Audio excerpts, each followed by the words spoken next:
My goal with this video is to walk you through my whole process for doing sound effects as fast as possible, how to manage audio loudness, and give you all of the sound effects that I collected from the time of editing my first ever video to hitting 10k per month, which is about 14,000 sound effects that I collected. So I will walk you through why sound design is important, the highest ROI sound effects that I would learn from starting out, how to fix sound effects being too loud or too quiet, and how to customize sound effects so they can fit any clip. So first of all, why is sound design important? The whole point of visual effects is to replicate footage that couldn't be or wasn't recorded. So we try to make it as immersive and realistic as possible. Like this animation over here. The raw footage was of the prison or whatever, and it was saying that even if a TNT glitched through the wall, he would still get stopped by the second and third wall. Now the raw footage that I was sent wasn't showing any of this. It was just the obsidian wall. Because the YouTuber I was working with couldn't record the TNT glitching through the walls and getting stopped and him being in the middle and all of that, he couldn't record it. It was super hard. So now it's my responsibility as a video editor to showcase the idea even though it wasn't recorded. And I do that with visual effects. I animated an explosion that sent one of the TNTs flying and it glitched through the wall. It got stopped by the water, so it slowed down and got stopped by the second wall. And then you can see the YouTuber in the middle being safe. So in an ideal world, he would just show footage of this happening. So he wasn't able to record it. So it's my job to make an animation that replicates what he's saying and make it as immersive and realistic as possible. So since the goal is to make the animations as realistic and as immersive as possible, in a hypothetical world that would happen by the viewer would get teleported in a 3D space where he can see, taste,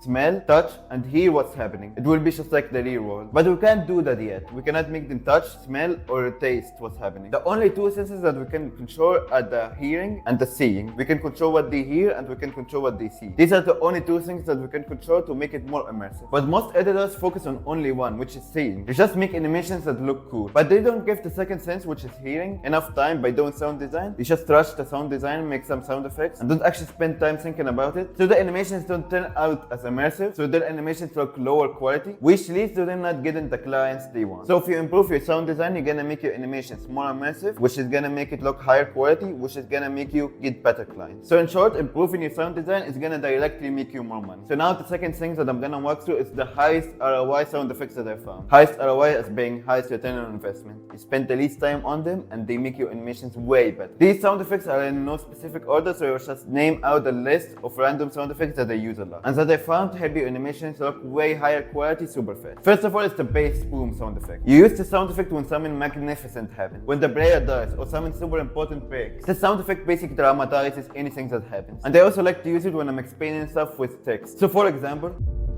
now if I didn't use that sound effect, the text would look super underwhelming and out of context. So bass boom and cinematic booms. Don't use vine boom though. Vine boom is super cliche, you can use it when you're making a joke. So for example, when something that's super underwhelming happens and you zoom into it and add a vine boom, you do that to showcase that it's not important and it's actually like funny. But don't use vine boom as bass booms, it's been super overused. Use cinematic booms, use bass boom. And the second thing, and perhaps most important, is the riser sound effect. Now risers and bass booms go hand in hand and making perhaps underwhelming stuff feel super impactful. The sound effect basically adds anticipation, makes the viewer wait for what's gonna happen. So in most cases, when something impactful happens, when they're about to reveal the final results, when the moments that the whole video was building up for happens, where there's like anticipations that build up, waiting for it to happen. In this moment of silence or the moment before it happens, you add a riser sound effect to make them anticipated even more and make whatever happens more impactful. Here's an example that I used it for an animation coupled with the bass boom. It made this animation look way more immersive and impactful for the video. Like stuff. Because as we go higher up the floors, the better they are. The third sound effect that I use a lot are sci-fi sound effects. They're like futuristic sound effects that work super well with animation. I usually use them when I'm making like a hologram visual effect, which I do a lot. Here's an example of what I'm talking about. Room where we'll actually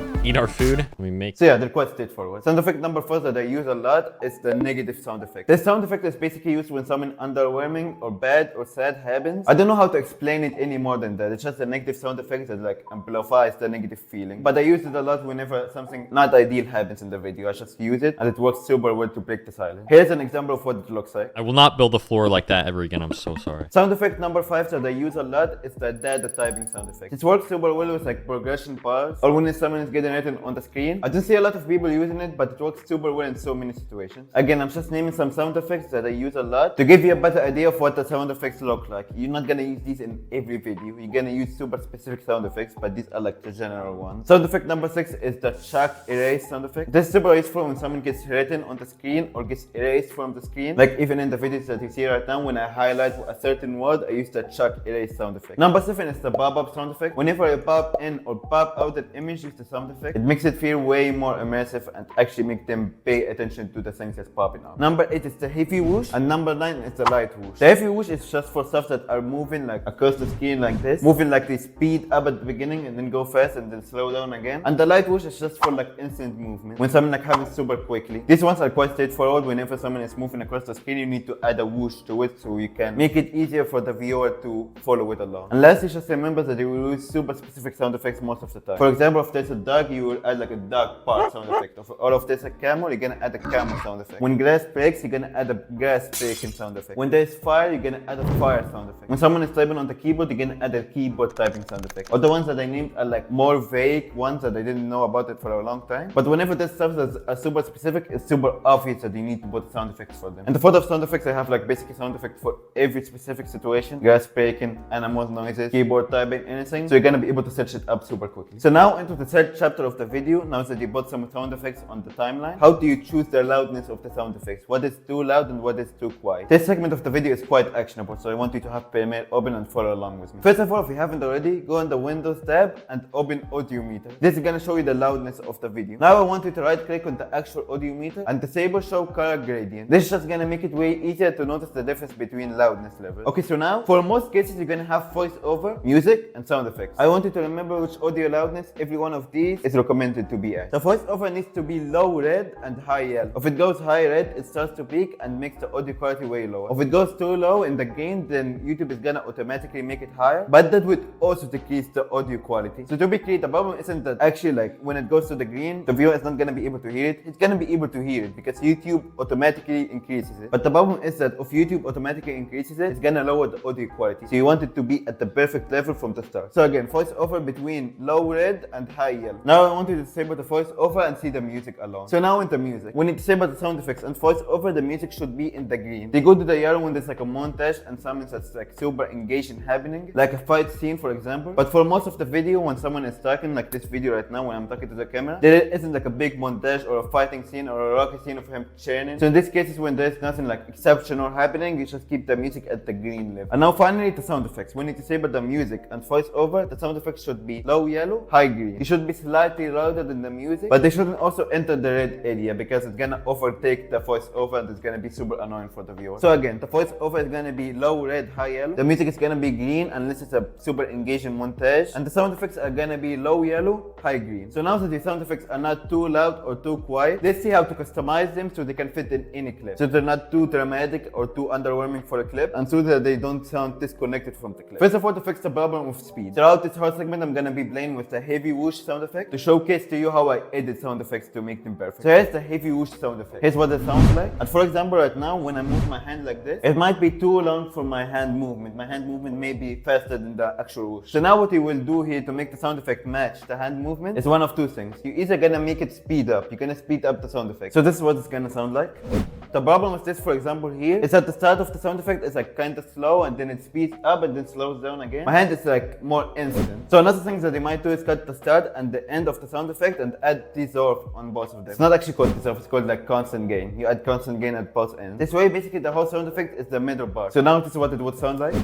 And you can do this with any sound effect. I use it with riser sound effect. When I want the riser to start later than it actually does, I just cut the beginning and add constant gain. And for the chuck erase sound effect, for example, of the summons that gets wiped in the screen, it's shorter than the actual sound effect. I just cut the end of the sound effect and add a constant gain to it. So this is how to make sound effects the perfect length. But what if the whoosh sound effect here is too dramatic? It feels out of place because my hand don't actually make that sound when I move it in real life. Of course, my hand is an example, but this will apply to like any image that moves through the screen or anything in the footage that moves across the screen. The way to make sound effects more dramatic or less dramatic are basically the loudness of them. So now if the sound effect is super loud, it's gonna seem like my hand is super heavy.